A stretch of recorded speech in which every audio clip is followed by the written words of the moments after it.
Episode 1. The Perfect Son's Disappearance. My family always had a favorite, and it wasn't me.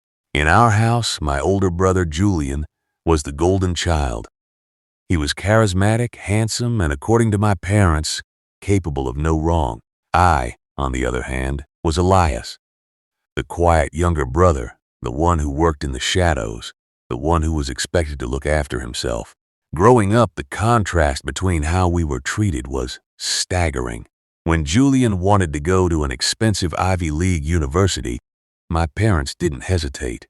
They didn't have liquid cash, so they willingly took out a massive second mortgage on our family home to pay for his tuition, housing, and luxury lifestyle. When I graduated high school and asked for help with a community college degree, my father looked at me with cold indifference and said, "Elias, you're a smart boy. You can find a way to pay for it yourself. We've already sacrificed so much for this family." So I did. I worked 2 jobs, took out student loans, and spent my nights studying until my eyes bled.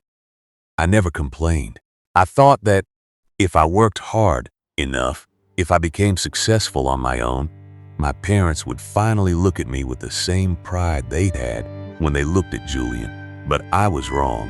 Favoritism isn't based on logic. It's an incurable blindness. 3 years ago, Julian decided he wanted to be an entrepreneur. He didn't want a regular job. He wanted to be a CEO. He came to my parents with a flashy, half-baked business proposal for a tech startup. Once again, without asking a single hard question, my parents emptied their retirement accounts and gave him $500,000, $500,000. With that money, Julian bought a luxury sports car, rented a high-end apartment in the city, and threw lavish parties, claiming it was for networking. My parents bragged about him to everyone in our hometown. They told the neighbors that Julian was going to be a millionaire before he turned 30. Meanwhile, I was driving a beat-up sedan with a broken heater, barely making rent. Then, the tragedy struck. It was a Tuesday evening when my mother called me, screaming and crying hysterically. My father had collapsed in the living room. He had suffered a massive, catastrophic stroke. I rushed to the hospital immediately. When I arrived, the doctors told us the grim reality. My father was in a coma hanging on by a thread. He needed an emergency, highly complex neurosurgery to remove a blood clot in his brain. Without it, he would die within 48 hours. The problem was, our insurance didn't cover this specific advanced procedure, and the hospital demanded a deposit of $200,000 up front to clear him for the operating room. My mother was completely paralyzed by fear, weeping in the hospital waiting room. I knew I didn't have that kind of money. My savings were barely $5,000, but I knew who had it: Julian. Julian had just received $500,000 from my parents a few months prior. I stepped out into the hospital hallway and called Julian. It rang for a long time before he finally answered. His voice sounded distant, annoyed. "Julian, thank God you picked up," I said, my voice trembling. "Dad is in the hospital. He had a massive stroke. He needs surgery right now or he won't make it. The hospital needs $200,000. Please, you need to wire the money immediately from the business funds." There was a long, heavy silence on the other end of the line. When Julian finally spoke, his voice wasn't filled with panic or sorrow. It was filled with a cold, calculated defensiveness. "Elias, you don't understand," Julian stammered, coughing, forcing a fake sob. "I can't. I don't have the money." "What do you mean you don't have the money?" I shouted, losing my temper. "Mom and Dad just gave you $500,000. The market crashed, Elias. The startup, it failed.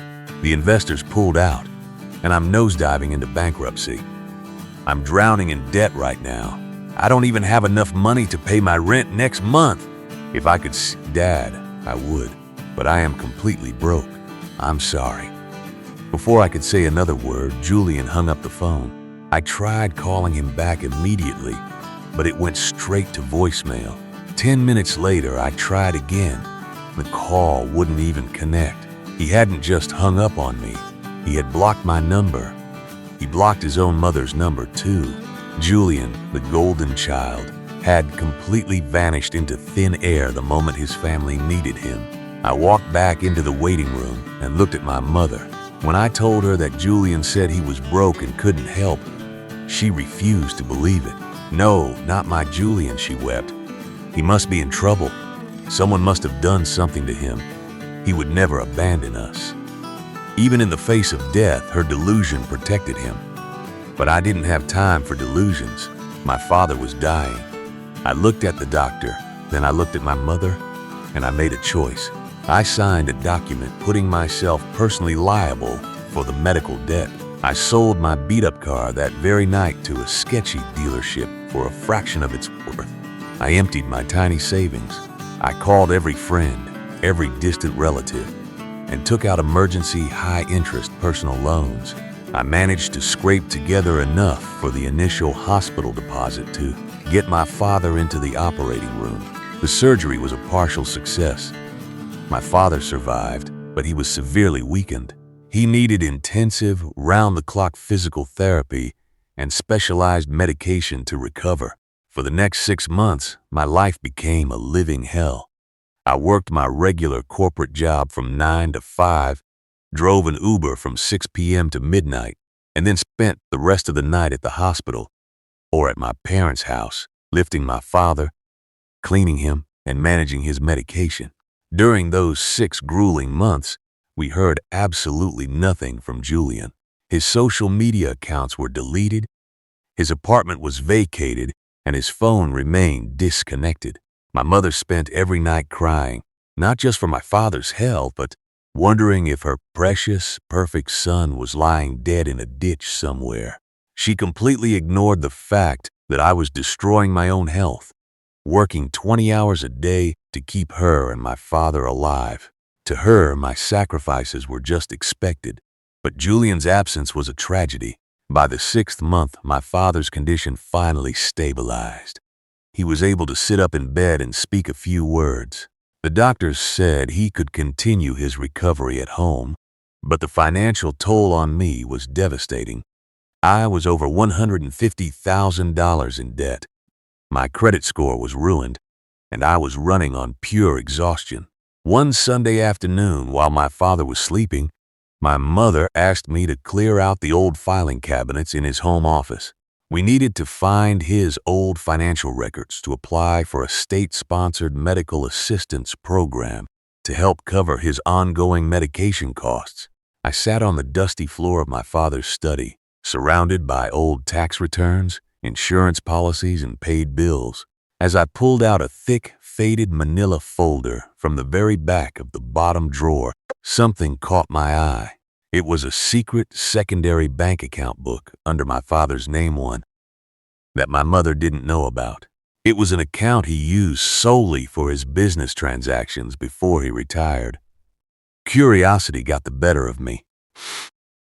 I opened the booklet and began flipping through the pages of printed transactions, looking at the dates. My eyes scanned down the column until they hit the exact date of my father's stroke. My heart stopped. My breathing turned shallow. On the exact night my father collapsed, just 3 hours before he was rushed to the ER, there was a massive outgoing wire transfer from this secret account. The amount was $100,000, and the recipient's name was listed clearly in bold black ink, Julian Vance. I stared at the paper, my hands shaking violently. Julian hadn't lost his money in a market crash. But what was even more terrifying was the next page. I flipped to the transaction history of the following morning, the day after I had begged Julian on the phone for money to save our father's life. There was another transaction, an incoming wire transfer from an offshore shell company based in the Cayman Islands.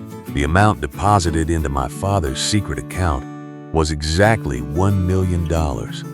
And right below that deposit, an hour later, the entire balance of the account now, totaling over $1.1 million, was completely cleaned out, wired directly into a private, untraceable Swiss bank account. My mind was spinning. The startup company hadn't failed. Julian wasn't bankrupt. In fact, on the very night my father almost died, Julian had received a massive influx of mysterious wealth. My father's secret account had been used to launder over $1 million, and Julian was the one who pulled the strings. Suddenly, the pieces of the puzzle began to fall into a terrifying shape. Julian hadn't run away because he was broke or ashamed. He had run away because he had stolen a fortune, and he was hiding a dark, dangerous secret. Just as I was staring at the bank statement, trying to process the sheer scale of the betrayal, I heard the sound of a heavy car engine idling outside the house. It didn't sound like the neighbors' cars. It sounded like an expensive, high-performance engine. I stood up, holding the bank statements tightly in my hand, and walked over to the window. A sleek, brand-new black Maybach pulled up into our modest driveway. The door opened and a man stepped out. He was wearing a tailored designer suit, dark sunglasses, and a diamond watch that caught the sunlight. It was Julian. The golden child had returned, and as he looked up at the house with a cold, triumphant smile on his face, I realized that my nightmare wasn't over. It was only just beginning. Why did Julian betray our family? And what is he doing with that luxury Maybach? The truth about my father's mysterious illness and the stolen millions is about to unravel in the next episode, and trust me, karma is coming for him. Don't miss out on the next part of this insane story. Hit that subscribe button right now, turn on the notification bell, and leave a comment below sharing what you think Julian is up to.